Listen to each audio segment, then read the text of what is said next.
नमस्कार साथियों। आज आप सबके बीच UGC NET paper 2 subject economics से संबंधित क्लास लेकर आया हूँ। और आज की क्लास आप लोग को इकोनॉमिक्स में कौन सा टॉपिक को पढ़ना चाहिए, किन को प्राथमिकता देना चाहिए और आप जो है आराम से जीआरएफ कर लें, इस संबंध में सिलेबस के साथ में आप लोग के बीच चर्चा करने वाले हैं। ठीक है, तो चलिए स्टार्ट करते हैं। स्टार्ट करने से पहले बता दें कि ये वीडियो आप लोग को जीआरएफ करने में बहुत सारा सहायता पहुंचाने वाला है, इसलिए इसे अधिक से अधिक मित्रों तक शेयर जरूर कीजिए। चलिए आइए मेरे मित्रों स्टार्ट करते हैं। तो देखिए, अगर आपको इकोनॉमिक्स में जीआरएफ करनी है तो आप इस बात को ध्यान दीजिए, ठीक है, कि इकोनॉमिक्स को कटअप को आप देखिए। तो इकोनॉमिक्स का जो कटअप होता है ना, हम सीधा जनरल कैटेगरी का बात करेंगे। आपका 65-66 आपका परसेंट जो है, ठीक है, नेट का कटअप रहता है। ठीक है, इसी तरह से आप लोग को बता दें कि जीआरएफ के लिए 72, यानी कि आप मान के चलिए 75, ठीक है, 75%। तो आप अभी के समय में या आप शुरू से पढ़ रहे हो, 100% खासकर हिंदी मीडियम में इकोनॉमिक्स से असंभव सी बात है। ठीक है, पर आप हिंदी मीडियम से के माध्यम से भी आप जीआरएफ कर सकते हैं। ठीक है, क्योंकि आपका मेरिट जो देख पा रहे हैं, है ना, कटअप जो जाता है 72%, 75% के आसपास रहता है, समझ गए। और आपका दिमाग में ये होना चाहिए कि बस हमको उसके अंतर्गत आ जाना चाहिए। ठीक है, मतलब 72-75% ले आना है और जीआरएफ कर लेना है। ठीक है, तो उसे करने के लिए आपको करना क्या पड़ेगा? अगर आप पूरा का पूरा 100% अगर सिलेबस को कवर करना चाहते हैं, कीजिए, पर आप लोग को बता दें कि स्मार्ट तरीका से इसको पढ़ना चाहिए, पढ़ना पड़ेगा। कम समय में ज़्यादा से ज़्यादा, अधिक से अधिक याद हो, कौन सा टॉपिक को पढ़ें, कहाँ से प्रश्न आते हैं, इन सभी विषयों पर विशेष ध्यान देकर अगर आप पढ़िएगा, तभी जाके आप कम समय में, कम मेहनत में जीआरएफ कर पाइएगा। ठीक है, तो आपका सहयोग करने के लिए आज इस क्लास को लेकर आया हूँ, और इस क्लास में आप लोग को जो बतलाने वाले हैं, तो लगातार पिछले वर्षों से पूछे जाने वाले जो प्रश्न हैं इकोनॉमिक्स का, उससे अध्ययन करके, ठीक है, एग्जाम पैटर्न को देखते हुए आज का जो विषय है कि कौन सा टॉपिक को आप टारगेट करें, उसके आधार पर, उसके अनुभव के आधार पर विश्लेषण करने के बाद ही इस वीडियो को लाए हैं। ठीक है, तो देखिए, सबसे पहला तो आप लोग डिटेल्स में पढ़ना ही पढ़ना है, और आप लोग यूजी पीजी में पढ़े ही होंगे। ठीक है, और नहीं पढ़े होंगे तो मैं क्लास लगातार आप लोग के लिए पूरा डिटेल्स में लेकर आ रहा हूँ। ठीक है, आप एक बार मेरा वीडियो को देखिए और एक टॉपिक पूरा आपका समाप्त हो जाएगा, समझ गए। मेरे ख्याल से लगता है कि फिर दोबारा पढ़ने का आपको आवश्यकता नहीं है, बस उसका आप बशर्ते शॉर्ट नोट्स बनाते चलिए। तो देखिए यूनिट वाइज बताते जा रहे हैं कि किसे आप पढ़िए और किसे आप छोड़िए, ठीक है। कम समय में बेहतर अच्छे तरीके से आपका तैयारी हो और एक आप जो JRF क्लियर कर पाए, इसके लिए आप लोग के लिए किसे छोड़ना है और किसे पढ़ना है, किस टॉपिक से ज़्यादा प्रश्न आने की संभावना है, वैसा क्लास लेकर आया हूँ, ठीक है। तो चलिए स्टार्ट करते हैं बिना देर किए हुए। यूनिट 1 की बात है, ठीक है। यानी यूनिट 1 आप लोग जानते हैं कि व्यष्टि अर्थशास्त्र है, ठीक है। यूनिट 1 में व्यष्टि अर्थशास्त्र का बात किया गया है और व्यष्टि अर्थशास्त्र में आपको उपभोक्ता व्यवहार सिद्धांत, इसको आप कर लीजिए। अब उपभोक्ता व्यवहार सिद्धांत आप यहाँ पर देख रहे होंगे कि मात्र एक टॉपिक है, पर इसका अंदर जाइएगा बहुत सारा टॉपिक है, समझ गए, बहुत लंबे लंबे आते हैं। और इसका गहराई से अध्ययन करने के लिए हम आप लोग को इसके अंतर्गत जो टॉपिक आते हैं उसी तरह से आप लोग का क्लास भी ले रहे हैं और वीडियो भी बना रहे हैं, देख पा रहे हैं, ठीक है। और आप लोग उस वीडियो को देखिए, आपका कन्फ्यूजन क्लियर हो जाएगा। तो बता दें कि आप इसमें यूनिट 1 में उपभोक्ता व्यवहार के सिद्धांत को टारगेट कीजिए, उत्पादन और लागत सिद्धांत को देखिए, ठीक है। आप इसे छोड़ सकते हैं, समझ गए। गेम थ्योरी से कभी कभी प्रश्न आते हैं, समझ गए, 50-50 में आप लिख सकते हैं। 100% में आप इसको बाजार संरचना, प्रतिस्पर्धात्मक और अप्रतिस्पर्धात्मक साम्यावस्था और उनकी दक्षता के गुण, इसको आप पूरा देखिए। साथ में आप उत्पादन कीमत निर्धारण, इसको छोड़िए, ठीक है। उनके बाद आप देखिए सामान्य साम्यावस्था यानी संतुलन विश्लेषण, इसको आप देख लीजिए, ठीक है। उसके बाद आपका दक्षता का मापदंड, समझ गए, जैसे में परेटो आपका, ठीक है, इष्टता आपका कॉल्डर, हिक्स, ये सब है, इसको देखिए। फिर कल्याण अर्थशास्त्र को देखिए, फिर असीमित सूचना को देखिए, ठीक है। इसमें इसको आप टारगेट कीजिए। तो इस तरह से आपका व्यष्टि अर्थशास्त्र में हम लोग देखें कि कौन सा टॉपिक को गहराई से पढ़ना है, ठीक है। इसको आप अनदेखा ना करें, ठीक है। उसी तरह से आप समष्टि में बात करेंगे यूनिट 2 में, ठीक है। और यूनिट 2 के बात करते हैं तो इसमें आपको यूनिट 2 में राष्ट्रीय आय ये कंप्लीट करना है, उत्पादन एवं रोजगार का निर्धारण है ना, परंपरावादी भी देखना है, केंसियन भी देखना है, ठीक है। उपभोग फलन भी देखना है, निवेश फलन भी देखना है, समझ गए। उनके बाद इनको थोड़ा बहुत आपका मुद्रा की पूर्ति को, मुद्रा की मांग को, मुद्रा की आपूर्ति को, ठीक है। उनके बाद ISLM मॉडल उपागम, उसके बाद आप मुद्रास्फीति, फिलिप्स वक्र, समझ गए, इनको देख लीजिए। उनके बाद आप व्यापार चक्र को देख लीजिए, ठीक है, व्यापार चक्र को देख लीजिए। साथ ही साथ आप मौद्रिक तथा आपका राजकोषीय दोनों नीति को देख लीजिए, इसे छोड़ दीजिए, ठीक है। तो इस तरह से आपका समष्टि अर्थशास्त्र में क्या पढ़ना है सो देख लिए, ठीक है। अब आप लोग को हम सांख्यिकी की बात करेंगे, ठीक है, सांख्यिकी तथा अर्थमिति, यानी कि यूनिट 3 इकाई 3। इसमें आप प्रायिकता को देखिए, प्रायिकता, ठीक है, वितरण और मोमेंट्स को देखिए, समझ गए, इनको देख लीजिए, इनसे प्रश्न आते ही आते हैं। आप आगे बढ़ेंगे, उनके बाद आप देखिए, ठीक है, आप विवरणात्मक सांख्यिकी को देखिए, ठीक है। विवरणात्मक सांख्यिकी में देखिएगा, इसमें केंद्रीय प्रवृत्ति की माप, ठीक है, जो आपसे आप लोग को क्लास ले भी रहे हैं, ठीक है। उनके बाद प्रकीर्णन, उनके बाद सहचारी सूचकांक, समझ गए, ये सब का आप लोग का क्लास हम लेकर बहुत जल्द आएंगे। पूरा डिटेल्स में सभी यूनिट का मिलने वाला है, बिल्कुल फ्री। बस आप लोग का आशीर्वाद और प्यार बना रहे, है ना।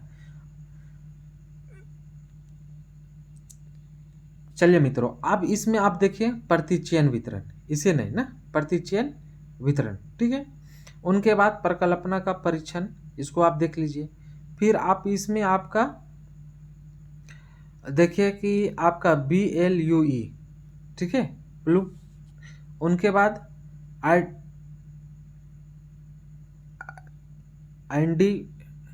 आइडेंटिफिकेशन प्रॉब्लम को देखिए। उनके बाद आप देखिए समकालीन समीकरण के मॉडल, है ना, जिसमें आपका इसको देख सकते हैं आप। उनके बाद आप लोग समय श्रृंखला से भी प्रश्न आए हुए हैं, इसको भी देख लीजिए, ठीक है, बाकी उनको छोड़ दीजिए। तो इस तरह से जहाँ पर आप लोग देख पा रहेंगे टिक लगाया हुआ है, इस सबको आप लोगों को कंप्लीट कर लेना है, ठीक है।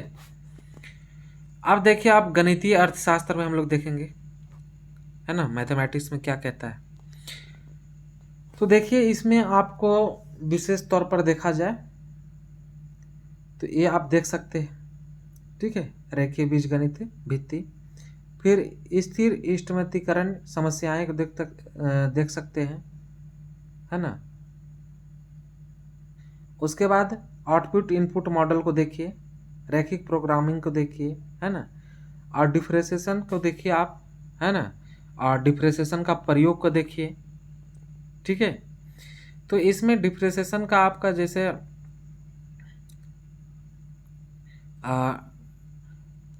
है ना, यानी कि अवकलन का जो फार्मूला है कभी कभी पूछता है, समझ गए। और इसमें जो है कि डिफरेंस इक्वेशन और डिफरेंशियल इक्वेशन, तो इनका उपयोग कहाँ पर किया जाता है, ठीक है। जैसे कभी कभी ऐसा होता है आपका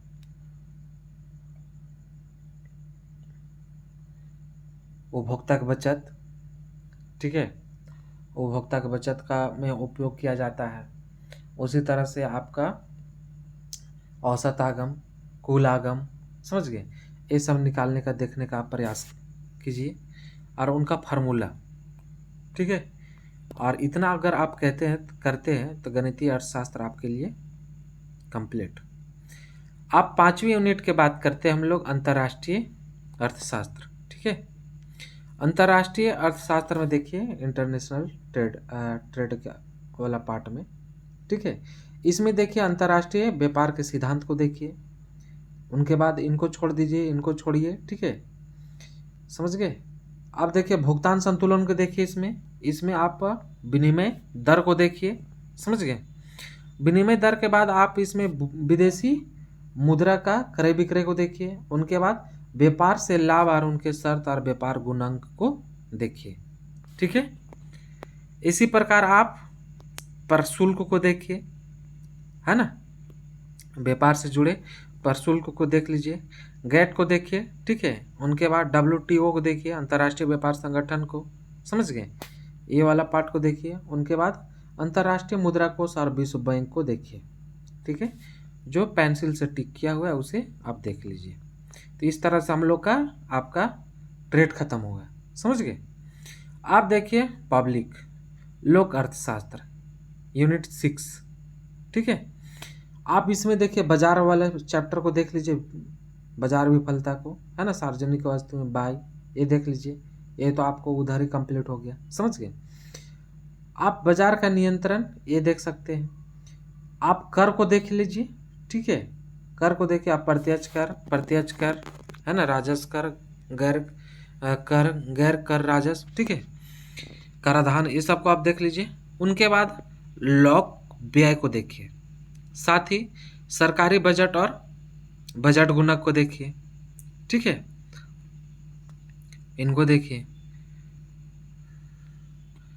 अब उनके बाद आप लोग को बता दें यूनिट 7 में मॉनेटरी और बैंकिंग में, मुद्रा और बैंकिंग में बात करेंगे, ठीक है। तो मुद्रा और बैंकिंग की बात करेंगे, मुद्रा आपूर्ति के घटक, इसको देख लीजिए, केंद्रीय बैंक को देखिए, वाणिज्य बैंक को देखिए, और उनका बाद आप सीधा पूंजी बाजार की इसका विनिमय को देखिए। बाकी ये सब जो है हम लोग समष्टि में कंप्लीट किए ही है, मौद्रिक नीति वगैरह, ठीक है, तो इसको आप छोड़िए।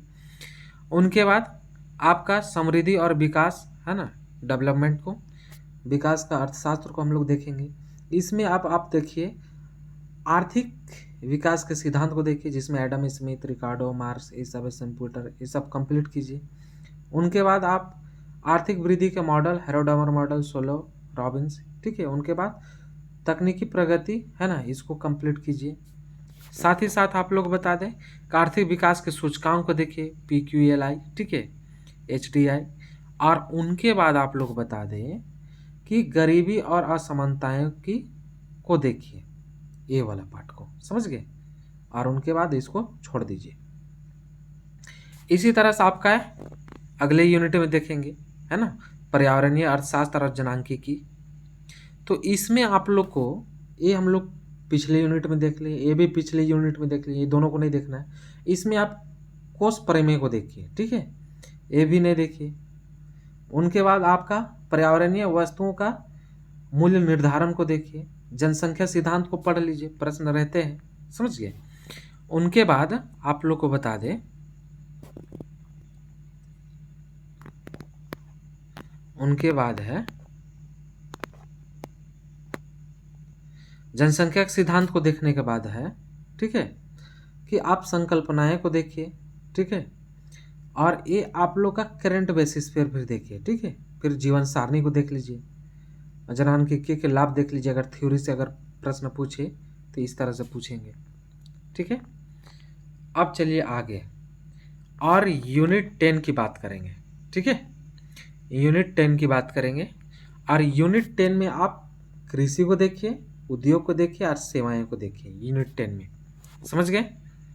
उनके बाद भूमि को देखिए, है ना, भूमि, श्रम, पूंजी बाजार। उसके बाद केंद्र और राज्य के बीच, है ना, वित्तीय संबंध को बारे में देखिए।